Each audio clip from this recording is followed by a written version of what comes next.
कार्यक्रम वेद पाठशाला में मैं आपका हार्दिक स्वागत करती हूँ। प्रिय श्रोता, परमेश्वर का वचन जीवित, पवित्र एवं सामर्थी है। आशा है कि आज के वचन से आपको आत्मिक लाभ होगा। तो लीजिए प्रस्तुत है ये संदेश।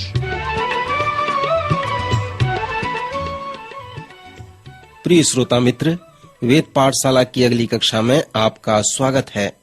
मुझे बड़ी प्रसन्नता है कि आपने पवित्र शास्त्र के अध्ययन के लिए इस कक्षा का चुनाव किया है। पवित्र शास्त्र के 66 पुस्तकों के सर्वेक्षण में हमने उत्पत्ति की पुस्तक का प्रारंभ किया था और अब यह हमें लगभग पवित्र शास्त्र के अंत तक ले आया है, अर्थात अब हम यूहन्ना की पहली पत्री तक आ गए हैं। इस पत्री के प्रथम 16 पद को मैं मेरे विश्वास की परिधि कहता हूँ। श्रोता, जैसे मैं इन पद को पढ़ता हूँ तो आप देखें कि उस विश्वास की परिधि को आप प्राप्त कर सकते हैं कि नहीं। यहाँ इस प्रकार लिखा है, उस जीवन के वचन के विषय में जो आदि से था, जिसे हमने सुना और जिसे अपनी आंखों से देखा, वरन जिसे हमने ध्यान से देखा और हाथों से छुआ, यह जीवन प्रकट हुआ और हमने उसे देखा और उसकी गवाही देते हैं और तुम्हें उस अनंत जीवन का समाचार देते हैं जो पिता के साथ था और हम पर प्रकट हुआ।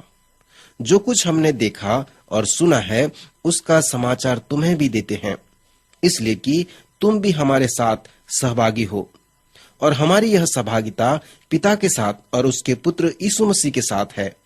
और ये बातें हमें इसलिए लिखते हैं कि हमारा आनंद पूरा हो जाए। जो समाचार हमने उससे सुना और तुम्हें सुनाते हैं वह यह है कि हमारे परमेश्वर जो ज्योति में है और उसमें कुछ भी अंधकार नहीं। यदि हम कहें कि उसके साथ हमारी सहभागिता है और फिर अंधकार में चलें तो हम झूठे हैं और सत्य पर नहीं चलते। पर यदि जैसा वह ज्योति में है वैसे ही हम भी ज्योति में चलें तो एक दूसरे से सहभागिता रखते हैं और उसके पुत्र यीशु का लहू हमें सब पापों से शुद्ध करता है। और यदि हम कहें कि हम में कुछ भी पाप नहीं तो अपने आप को धोखा देते हैं और हम में सत्य नहीं। यदि हम अपने पापों को मान लें तो वह हमारे पापों को क्षमा करने और हमें सब अधर्म से शुद्ध करने में विश्वास योग्य और धर्मी है। यदि हम कहें कि हमने पाप नहीं किया तो उसे झूठा ठहराते हैं और उसका वचन हम में नहीं है। हे मेरे बालकों, मैं ये बातें तुम्हें इसलिए लिखता हूँ कि तुम पाप न करो। और यदि कोई पाप करे तो पिता के पास हमारा एक सहायक है, अर्थात धार्मिक यीशु मसीह, और वही हमारे पापों का प्रायश्चित है, और केवल हमारे ही नहीं वरन सारे जगत के पापों का भी। यदि हम उसकी आज्ञाओं को मानेंगे तो इससे हम जान लेंगे कि हम उसे जान गए हैं। जो कोई यह कहता है कि मैं उसे जान गया हूं और उसकी आज्ञाओं को नहीं मानता, वह झूठा है और उसमें सत्य नहीं। पर जो कोई उसके वचन पर चले, उसमें सचमुच परमेश्वर का प्रेम सिद्ध हुआ है। हमें इसी से मालूम होता है कि हम उसमें हैं। जो कोई यह कहना चाहता है कि मैं उसमें बना रहता हूं, उसे चाहिए कि आप भी वैसा ही चले जैसा वह चलता था। श्रोता मित्र, इन पदों में अनेक सच्चाई भरे हुए हैं। ऐसा कहा जाता है कि यदि कोई मनुष्य कुछ नहीं जानता तो वह मूर्ख है। उसके लिए यह बड़े लज्जा की बात है। और यदि कोई मनुष्य कुछ नहीं जानता और वह ये जानता है कि वह कुछ नहीं जानता है तो वह बालक है, उसे सिखाओ। यदि वह मनुष्य जानता है और जो जानता है उसे नहीं जान पाता है तो वह निद्रा में है, उसे जगा दो। पर यदि कोई मनुष्य जानता है और जो जानता है उसे भी वह जानता है तो वह एक अगुआ है, उसका अनुसरण करो।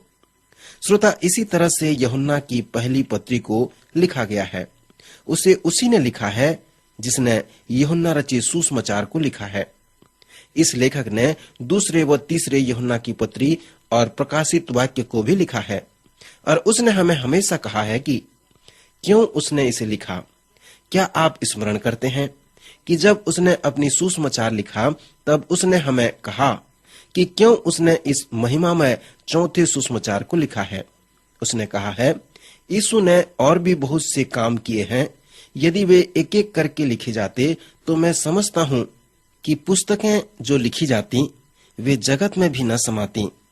फिर उसने यूहन्ना रचित सुसमाचार के 20वें अध्याय के अंतिम 2 पद में लिखा है, यीशु ने और भी बहुत चिन्ह चेलों के सामने दिखाए जो इस पुस्तक में लिखे नहीं गए, परंतु ये इसलिए लिखे गए हैं कि तुम विश्वास करो कि यीशु ही परमेश्वर का पुत्र है और विश्वास करके उसके नाम से जीवन पाओ।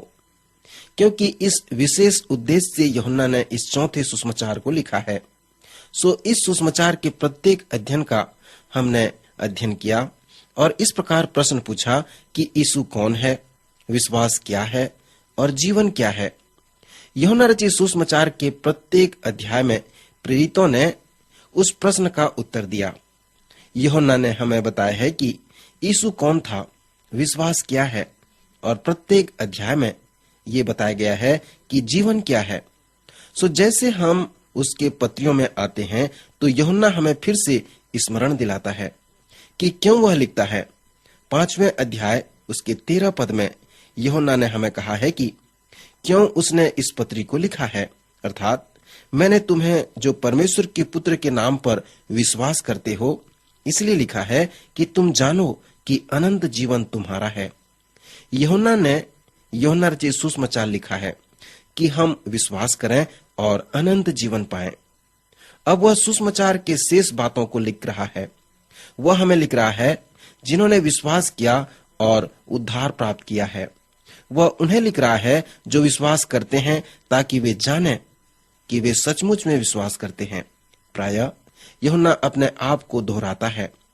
5वें अध्याय 13 पद में उसने कहा, मैंने तुम्हें जो परमेश्वर के पुत्र के नाम पर विश्वास रखते हो इसलिए लिखा कि तुम जानो कि तुम विश्वास रखते हो। मित्र, जब आप मूल भाषा में आएंगे तो उस पद को आप इस प्रकार समझ पाएंगे कि मैं तुम्हें लिख रहा हूं जो विश्वास करते हो, ताकि तुम्हें तुम्हारे विश्वास व उद्धार की पूर्ण निश्चयता हो जाए, ताकि सचमुच में तुम अपने मन व हृदय से विश्वास कर सको। सो जब हम यूहन्ना की पहली पत्री को पढ़ते हैं तो हम एक बात को देखते हैं, अर्थात हम उद्धार के निश्चयता को देखते हैं। लोग बहुत सुदृढ़ नहीं हैं। हम भी अपने जीवन के अनेक क्षेत्रों में सुदृढ़ नहीं हैं और प्राय हमारे जीवन के अन्य क्षेत्रों की अपेक्षा हम अपने जीवन के आत्मिक क्षेत्र में सुदृढ़ नहीं हैं। अनेक लोग अपने विश्वास व उद्धार में अधिक निश्चित व सुदृढ़ नहीं हैं और इसलिए लोग सरलता से आत्मिक रूप से संकट में पड़ जाते हैं। यदि आप निश्चित व सुदृढ़ नहीं हैं और यदि आपको उद्धार की निश्चयता नहीं है तो यूहन्ना कहता है कि मैं तुम्हें यह इसलिए लिखता हूं कि तुम निश्चित रूप से जानो कि अनंत जीवन तुम्हारा है। जब हमने यूहन्ना रचित सुसमाचार का सर्वेक्षण किया था, जब मैंने उन पदों को बताया था जहां पर यूहन्ना ने आपसे कहा है कि आप कुछ बातों पर प्रतीति करें। कभी कभी पुरुष या स्त्री अपने पास्टरों के पास जाते हैं और कहते हैं, मैं बाइबल पढ़ना चाहता हूं या चाहती हूं, पर कहां से प्रारंभ करूं। फिर पास्टर उन्हें पूछता है, क्या आप विश्वासी हैं? और यदि वे इस प्रकार कहें, नहीं, मैं विश्वासी नहीं हूं परंतु पढ़ना चाहता हूं, तब अनेक पास्टर कहते हैं, यूहन्ना रचित सुसमाचार को पढ़ें, क्योंकि यूहन्ना रचित सुसमाचार ने इसीलिए सुसमाचार लिखा है। वह लिखा है कि आप विश्वास करें। सो यूहन्ना रचित सुसमाचार को पढ़ें और जहां कहीं पर यूहन्ना कहता है कि तुम इस पर विश्वास करो तो उस पद को मनन करें, उसे याद कर लें। सो जैसे आप यूहन्ना की पहली पत्री को पढ़ते हैं तो आपको किसे रेखांकित करने की आवश्यकता है। जैसे आप इस पत्री को पढ़ते हैं तो मान लें कि आप एक विश्वासी हैं, परंतु आप निश्चयता की कमी आप में अनुभव करते हैं। आप जो जानते हैं उसे और जानने की आवश्यकता है। सो जैसे आप यूहन्ना की पहली पत्री को पढ़ते हैं तो प्रत्येक समय यूहन्ना कहेगा कि कैसे आप जानते हैं कि आप उसे जान गए हैं। तो उस पद पर मनन करें और प्रत्येक समय जब वह कहे कि कैसे आप जानते हैं कि आप विश्वास कर सकते हैं कि अनंत जीवन आपका है, तो उस पद पर आप ध्यान करें। इस 5 अध्याय में यूहन्ना आपको विभिन्न तरह से बताएगा कि कैसे आप जानते हैं कि अनंत जीवन आपका है। प्रथम 16 पद जिसे मैंने पढ़ा था, वह यूहन्ना रचित सुसमाचार के अनुसार प्रस्तुत करता है। वह एक प्रकार का रूपरेखा देता है कि वह हमें क्या कहने जा रहा है। स्मरण करें कि यूहन्ना रचित सुसमाचार के प्रथम 18 पद में यूहन्ना ने हमें प्रस्तावना दिए हैं। यीशु एक उपदेश की तरह था जिसने कहा, जब तुम कुछ संदेश प्रचार करो तो तुम 3 कार्य करो। प्रथम, उन्हें बताओ तुम उन्हें क्या बताने जा रहे हो। फिर उन्हें ये बताओ कि तुम्हें उन्हें क्या क्या बताना है। यूहन्ना ने ऐसा ही किया। यह उसका तरीका था। सर्वप्रथम यूहन्ना रचित सुसमाचार में उसने हमें बताया है कि वह हमें क्या कहने जा रहा है। यह प्रस्तावना में है, अर्थात वो प्रथम 18 पद प्रस्तावना है। फिर उसने हमें कहा है कि सुसमाचार के अंत में, अर्थात 20वें अध्याय 13 और 31 पद में जो कुंजी पद है, जिसमें यूहन्ना ने हमें कहा है कि उसने हमें क्या बताया है। यहाँ पर यूहन्ना अपने प्रथम पत्री में उसी प्रकार कहता है। प्रथम 16 पद में इस पत्री की रूपरेखा वह देता है। उसने हमें बताया है कि वह हमें क्या बताने जा रहा है। यदि आपने अपने उद्धार की निश्चयता की आप में घटी है, यदि आप आत्मिक रूप से सुदृढ़ नहीं हैं, और यदि आप अपने विश्वास में सुदृढ़ नहीं हैं, तब प्रथम 16 पद में आपके पास आत्मिक परिधि है, निश्चयता की परिधि है, जिसे आप अपने उद्धार व विश्वास की निश्चयता को प्राप्त करने के लिए उपयोग कर सकते हैं। मैंने इस परिधि को 8 शीर्षक में रखा है। वे इस प्रकार हैं। इस निश्चयता की परिधि का प्रथम विषय है सच्चाई। ध्यान करें कि यूहन्ना ने हमें कहा है कि विश्वास उस सच्चाई पर आधारित है। विश्वास अंधेरे में कदम नहीं रखता। जब आप विश्वास को समझते हैं तो विश्वास प्रकाश में कूदना भी नहीं है, परंतु विश्वास प्रमाण व उसके आधार पर आधारित है। आशा विश्वास पर आधारित नहीं है। स्मरण करें, इब्रानी 11 उसके 1 पद में लिखा है, विश्वास आशा की हुई वस्तुओं का निश्चय है। विश्वास आपके आशा को निश्चयता देता है। विश्वास आशा के मध्य अंतर है। आशा केवल आशा है, पर विश्वास का हमेशा आधार है। यहाँ पर यूहन्ना कहता है कि इसके विषय में हमने सुना, देखा और हाथों से छुआ, वह हम पर प्रकट हुआ। प्रभु आज के वचन द्वारा आपको आशीष दे।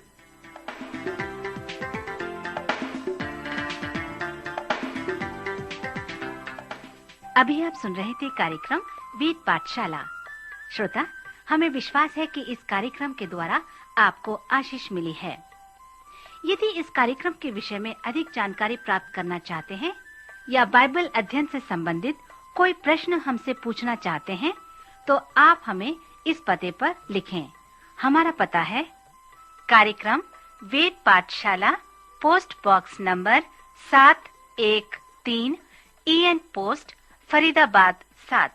पता एक बार फिर सुन लीजिए। कार्यक्रम वेद पाठशाला, post box number 713 EN post Faridabad 7। आज के कार्यक्रम का समय यहीं पर समाप्त होता है। अगले कार्यक्रम में आपसे फिर भेंट होगी। तब तक के लिए नमस्कार।